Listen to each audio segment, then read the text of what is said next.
We are Steven and Jill. Together, we've been buying and reselling land since the 90s. Our data-centric approach leaves our buyers asking, how can you sell it so cheap? Here on the Land Academy Show, We answer that and more. Steve and Jill here. Hello. Welcome to the Land Academy Show, entertaining land investment talk. I'm Steven Jack Butala. And I'm Jill DeWitt, broadcasting from sunny Southern California. Today, Jill and I talk about how area home sales dictate land sales. What the heck does that mean? Makes me think of last Sunday, how we drove around looking at home sales. Even though we're not so much of what we do ties together that I don't even realize we're doing it anymore. We spent all last Sunday. Was it last Sunday? Yeah, I think so. Yeah, I think it was One of the last Sunday. Sundays Yeah, recently. it was last Sunday. Because our schedule was all goofed up because we recorded on Monday. We had recorded on Monday and Thursday this week. We're all messed up. All this Travel stuff, does that to you. all this stuff starts with free resources. There are so many free resources. It's one of the topics actually on our Thursday webinar call that I have set up this Thursday for members. And this is a free resource. The way you can see what area house home sales are. There's so much information. I meant we're a free It's resource. available. Yeah, we are. I'm like, where are you going with a free resource? You're talking about free resources to get you. You're going back to the topic. I was going off topic. Oh, sorry. It's okay. Well, there's a topic. Oh, there is a topic. I understand.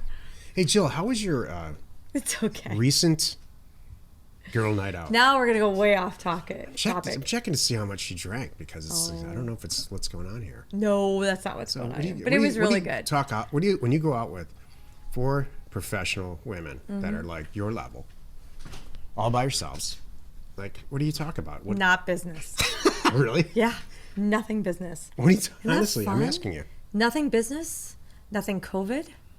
This is good. We talk about travel. You know, the only thing that comes up with the COVID discussion is all the things that we can't do. Like we were researching spas for my friend has a big birthday coming up. So we're researching spas and we were like, the one really cool spa happens to open like this week kind of thing. It's just now reopening. So that's what we talk about. What do you guys talk about when you guys go out? Because if I'm out with the girls, you have free time. You know, I've noticed that our girl time and guy time don't coincide. I know. Why is that? I don't know. I think because we sounded each very secretly want the separate. house to ourselves. They're like, you can go out. You're like, no, this is fine. I don't know. What do we talk about?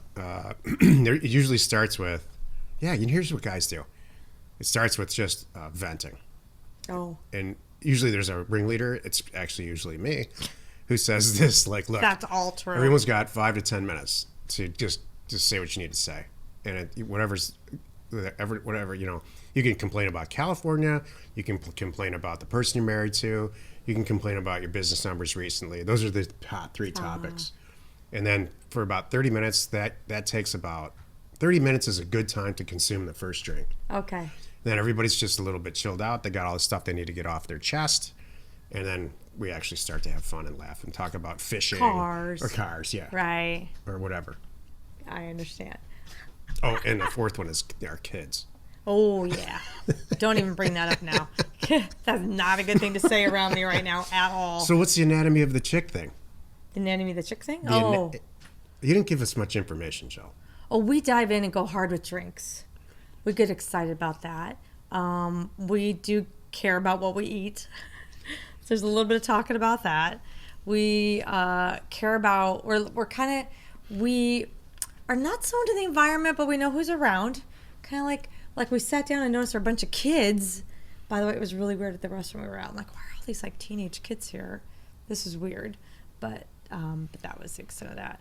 No, and just talking about, there's guy talking. I mean, it really happens. Now we're getting the truth. Yeah, we talk about relationships. Usually it's not all of us. It's usually one person that's dealing with something, and then we all go through the whole event ourselves and share our own thoughts and our own recommendations about how it should go. So was the other night when you guys were all out, was that your night to talk about guy thing that you're going through? No, it was not me. Darn, I'm not doing my job. I can do better. You know, it's usually not me because I sit there because you know what? I'm usually the last. If we're talking about people, I'll be truthful. This is a nice thing for you. I like to just sit and let people talk, and I'm listening to kind of gauge the situation. How much are we sharing? How much should we not share? You know, where everybody's coming from. Are they happy in their relationship? Because you don't want to sit down with somebody and say how wonderful life is when their life feels like crap. Yeah, you know. So you have to kind of gauge it and see where they're going. So I'm usually the last to go, and by the time it gets to me, I'm like, I better not say anything.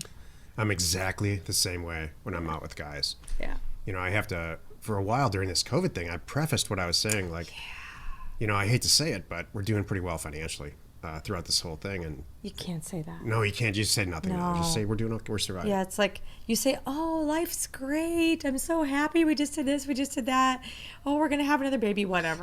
You know what I mean? And then the next person will go, we're getting a divorce. You're like, yeah. Oh. So we do the same thing. I know. I go last and I tone it down. Yeah, exactly. That's funny. That's freaking hilarious, actually. Good. Cool. Before we get into it, let's take a question posted by one of our members on the landinvestors.com online community. It's free. Okay, Marcus wrote, I pulled some lists in RealQuest Pro. For land use, I put manufactured home, mobile home lot, mobile home park, and vacant mobile home. I put in improved value 0 to 0, and I didn't get many results back. I tried this in 2 different counties in 2 different states. Both counties have very high population density. Is there any way to target only these lots? This is a very, very, very popular topic and a popular question for us. And I'll tell you, I've come to the conclusion that this needs to be said. When you look at a database, the RealQuest Pro and DataTree and Black Knight, Title Pro, you sit down, it's on the computer screen. It's all, whether you're looking up a county in Arkansas or New York City or a county in Oregon, it looks the same to you. And as a data person, they couldn't be more different on the back end. And here's why. Their data sets are all come from the county assessor. And each county assessor has there's no school of a county how to be an county assessor. I wish there was. There should be, oh, this is good. What other job? Oh my God. There's a lot of places in the current world right now that should have a school for that, and that's one of them. Sorry. County assessors I think they're elected. They're either elected or appointed by somebody that's higher up in the county. Right. They're usually they're usually men. I think they're elected. They're usually guys. Seems like it's on the ballot. It's one of those things you just kind of brush over randomly because you don't know you don't know either of one, and so you pick the one that's like, I kind of like their last name, or it's a chick, or he's got a hot cowboy hat. Yeah, whatever. So that's obviously the way Jill votes. Yeah, totally. It's a chick, like the last name. Oh, Jill, really? I don't know. Or you know what? Well, what really happens? They're usually running unopposed, so you check that. You're not going to write in who you think should be the county assessor. Next time I do that, I'm going to write in me. They might be a rancher. In the counties that we buy property, they might be a rancher. They might be a former or an existing surveyor. Right. But they know about land, and they know about something. Maybe they know about money. Let's say what they don't know about, and never ever have an interest in or ever will know about is data. So they inherit this old IBM System 36 based system that they don't know, and their eyes roll in the back of their head when you say data. So. And we rely on this. So we're staring at RealQuest Pro, looking at Arkansas and Oregon. It's exactly the same, but it's so different. So poor Marcus here is trying to find what he's looking for is mobile home stuff in Arkansas versus Oregon. And he types in all the right things in Arkansas, and 0 comes up. He types in all the same exact stuff in Oregon, and 972 come up, which is probably a good number for rural Oregon. And he says, what the hell? And he's right. What you have to do is either accept that you're not going to get the data that you want in Arkansas, or you're going to have to horse around for an hour and try to figure out how they delineate in Arkansas, for example, mobile home data. And there's a very good chance they don't do it at all. They don't care. Maybe, and I use Arkansas specifically, you can just put a mobile home anywhere. And you don't have to really tell anybody about it. You just connect it, and then you live your life. I'd like to talk about county assessors for a moment. So, Marcus, I feel your pain. Move on to the next county if you really want to get mobile home data. Go ahead. Thank you. Because I was thinking about this while you were talking, and I was just tuning that out. Just kidding. Nothing new today. Yep. So I'm thinking, have you ever heard anyone utter this statement? Wow, I just got the postcard in the mail, and it is spot on. What they show my house is worth is what I think my house is worth. That's great. Good job. Fill in the blank county. Have you ever heard that? No, not even from people who love to pay taxes. Right. You know, Jill and I live in a community where a lot of people love to pay taxes. They believe that their tax money is going for good, to a good place. But they like to pay only so much taxes. And they believe that their property taxes, a lot of them. So, have I ever heard him say about that? Every year in a lot of communities, not all of them, a lot of states or counties, they send what's called a notice of tax change. And it's in a postcard. And so that's not the tax bill.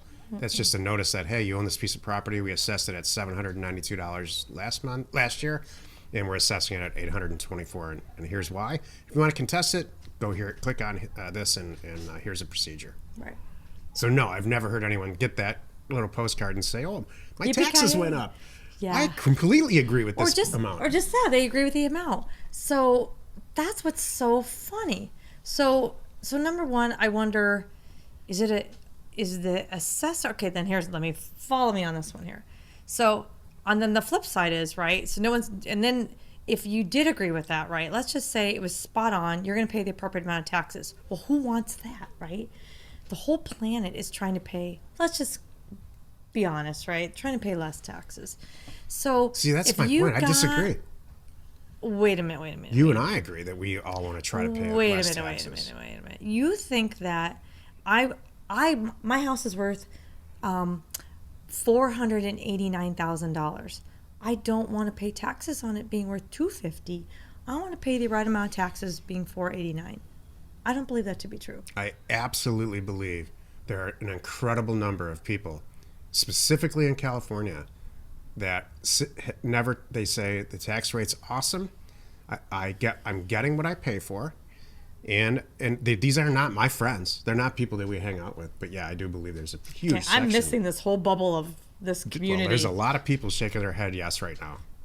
I didn't listening know that. To this and watching this. I guess this ties in. We talked on a show last week where you said you incorrectly walk around thinking everyone's an entrepreneur. Well, apparently I incorrectly walk around thinking everybody thinks like me. Like, let's not get crazy here. Well said. I believe you do walk around believing that.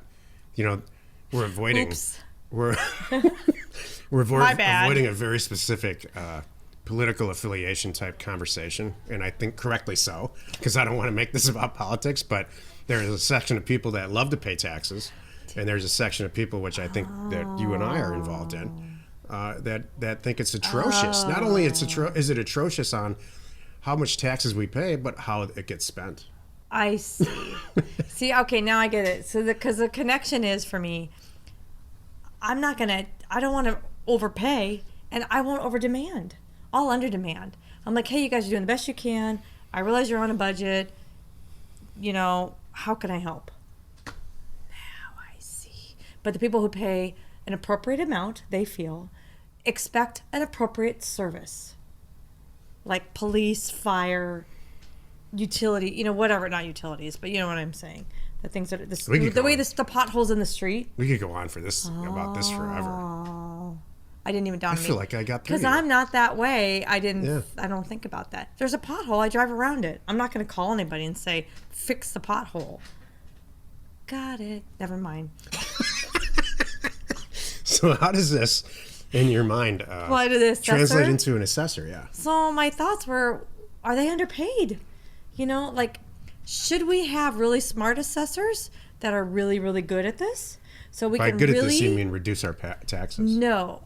Should we have really smart assessors that really know how to properly assess what our property is worth, whether it's dirt or improved or in a high rise? Or should we keep our mouth shut and just let it go?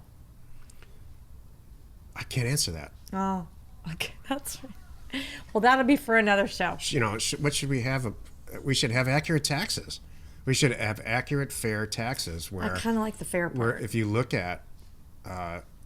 down a street and there's 10 houses and you're staring at 10 houses, that each of them are taxed appropriately. Maybe they're not. Maybe it's not appropriately taxed, but it's all the same. Right. So that Relative. okay. Check that off in California. That doesn't happen. Yeah. Half the properties that you're staring at are under Prop 13. They don't pay any tax at all, or very, very little. Right. I don't mean any. They And the just guy pay very next little. door is paying. Those are the 10 same people, by times. the way, that 10 own times. that qualify for that. More than 10. Are the people that are believe that everyone should pay taxes. So on one side of their mouth they say this. Yeah, we all need to pay taxes. Are you kidding me? We all live here together. We need services. Hold on a second. On the other side of the mouth they're saying, but I should and I've heard this sentence about 10 times socially from people recently. I don't believe that anyone should ever be their property tax rate on their primary residence should ever go so high that they can't afford to live in their home. Understood. And then again, the other side of their mouth, but we need, we need services, and we should all pay our taxes. I understand. We should cut it right now. I got So it. that's not an assessor thing. No, do I feel, back to the topic, I think these assessors, like I think a lot of people in this world have been thrust down on their head like a brick. Yeah. Data and computers specifically. I'm old enough to remember when every healthcare professional was asked to learn how to use a computer over the weekend because we're computerizing our whole facility. And guess how that went? There was a lot of throwing keyboards out the window. Right. So it's the same thing with an assessor. No, I think I get it. I think, and I don't think they probably make a silly small amount of money. They probably That's what have I to have think. some other jobs and own a ranch or something. That's what I wonder. Okay. Today's topic, finally, I know. area home sales dictate area land sales. This is why you're listening. So give me a second here, Jill, okay? Absolutely. If you go onto realtor.com or redfin.com, this is entirely free, and I would encourage you to do this just for fun, if not for any other reason. Choose the area where you live or an area where you're thinking about buying and selling land for whatever reason, and look up the data, and specifically look up houses, SFRs, single-family residences, and you're going to see how much is for sale, and it's going to be a number like, let's say, 1,000. Then I want you to click on removing pending sales.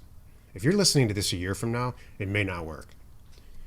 But right now, during this COVID thing, this is what's happening. So you got 1,000 houses, SFRs, that are for sale in this community that you chose, or county or whatever. You click on the button, remove pending or contingent sales, you will see less than 1/3. So that number is going to go from 1,000 to maybe 300 to 200 to 100 in some cases, because everybody's buying property right now, especially in rural areas. It's all good news for us. Then change your product type from houses to land. And the same thing's going to happen, but the percentage is going to be slightly higher. So if you have, there's 1,000 houses, maybe you have 150, let's say 200 properties, land-based pieces of land, you're going to see that about 100, half of those are pending. This is all good news for us. So where houses are being sold at high velocity right now is the same place that land is being sold. Is it a 1-to-1 ratio? No. And here's why. Because in highly developed areas, like let's say Los Angeles County, there's just not a lot of land left. Here's the great news. And where there's more land than houses, it's going fast. Especially property that we like to buy, which is property that's has great access, that's flat and usable. That's the whole show. So we spent a lot of time talking about assessors and taxes and stuff, which is fine. Can I add now? Yeah, sure. Oh, good. I wasn't sure it was my turn. I'm glad that we're talking about this today, because this is something very new that I have added as a normal thing to my due diligence. So when I'm looking over a property, I have my initial things that I look for, is it an easy transaction to close? Are people live and able to sign? That we get through that stuff. Are the back taxes not crazy? Now I'm looking at access. Those are the things that are like at the very top that are really easy to rule out. Passes all those tests. Now I'm getting into it going, okay, did we really come in at a good price? Okay, how's it going to sell? What else is going on the property in the area, kind of thing. And this is new that I've added to that second level, which is really the last level. I really only have 2 levels. I have a cursory level of due diligence, and then I have a now we're serious about it level of due diligence. So it's in the now we're serious level. And that's one of the things I do. I jump into one of those, whether it's Zillow or Realtor or something like that, and I look at the houses and I look at the land. I look more at the houses than the land, because a lot of the places that I'm buying, I'm very fortunate to not have a lot of land numbers, because I don't want a lot of land. I don't want a lot of competition. So I'm doing that right. But I have houses that I can gauge it with, and it's so interesting. So like I'll do zip code. I'll put in the same zip code that the property's in. And where did I get the zip code? I got it from Neighbor Scoop. So I put the zip code into, let's just say, Realtor. And I look at Realtor. I usually do Realtor and Zillow, because sometimes they pick up on different things. So one might have 300, one I have, 380. I'm like, all right, this. I got what I needed out of this. So I'll put in the zip code, and I'll go to, like you said, SFRs and see what's, listed for sale, and then I'll hide the pending, and I'll see what the percentage is. And if it's less than 40%, that's contingent. I'm going to look a little bit deeper. That's a good rule right now. 40% is good. That's a real good number for me. Hey, by the way, why are we doing this show now? I'll tell you why. Because this didn't exist not that long ago. A couple years ago. Yeah. This technology, specifically in Zillow, is click, click, click, click, click, click, click. Yep, we're buying it. That's literally how much time Jill and I, well, by the time, I don't even ask her anymore. She says there's 2 stages of due diligence. No, there's not. There's 15 seconds of Jill's gut when she pulls the stuff on the internet and says, yes, we're buying it, or not, or no. If you're brand new, is it going to take you 15 seconds? No. It should take you like a half hour to an hour, and then you should doubt yourself, because you're new, and you should reach out to the other people in the community with the tools that we use to check your fire, get another set of eyes on it. We've been doing this so much that, and every corner we turn around in our careers, turn down the next corner, there's more data to make these decisions easier. So it's all very, very positive. The big picture point is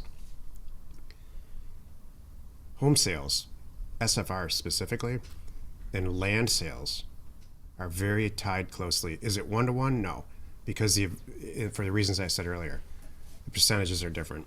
In rural communities, there's a lot more land than there are homes. Believe me, right now, on Thursday, I have a whole discussion, and we're going to talk about Lake Tahoe. Jill and I just got back from there, and there's a mass real estate acquisition, exodus type situation happening. It's a perfect storm for real estate in Lake Tahoe. Yeah. Here's the elements of the storm. And it's very along the lines of what we're talking about. It's within very easy driving distance from San Francisco. Number one, San Francisco is a dominant tech community. So everybody got sent home, and they're probably going to stay there. Google, I just read in this article, we'll talk about it on Thursday. I think. Google is like, they're not going to bring people, this Google campus business, and the cool thing, they're like, no, this is probably we're not going to use it anymore. Right. Everyone's doing great at home, and they're hitting their numbers. Number three, the kids aren't going back to school. So they can do whatever school they're enrolled in, they can do it online. This is the perfect storm. Right. Number four, and this is a big one. And I'm not doing this just for entertainment here. There's all markets all over the country that are like this. Number four, the prices in San Francisco, in Lake Tahoe, are like 10% of what they are in San Francisco. Right. So they're moving out of a $4 million house into an $800,000 house, getting 3 times the square footage and 10 times the lifestyle. Mm-hmm.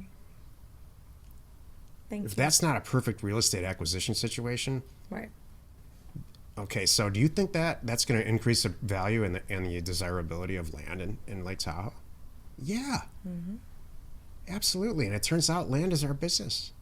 So yes, Home sales dictate land sales in the area that you're in, and search for that perfect storm.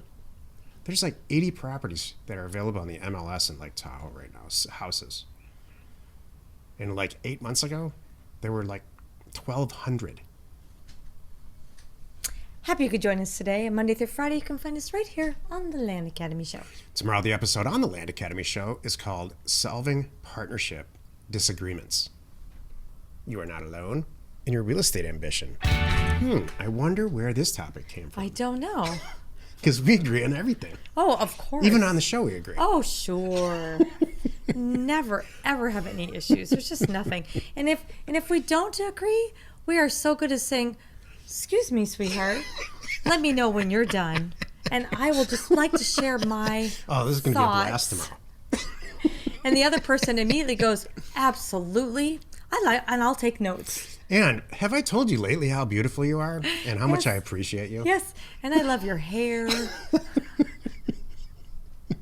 And I love the way that you just handle things when we're in public.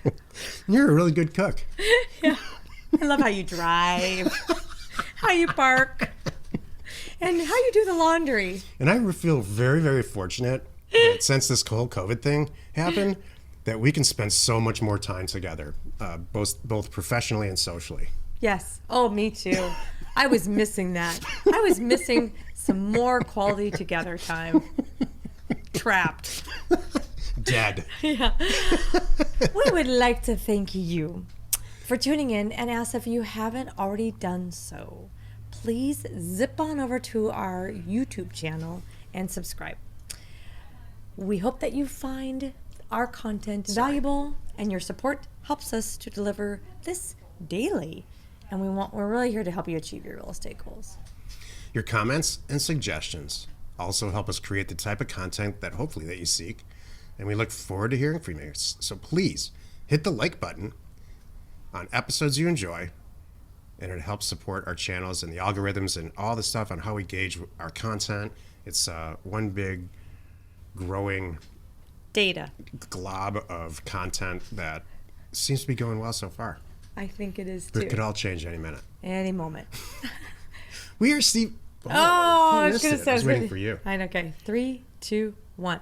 We're Steven Jill. Taking the fun out of it. Information And inspiration. to buy undervalued property.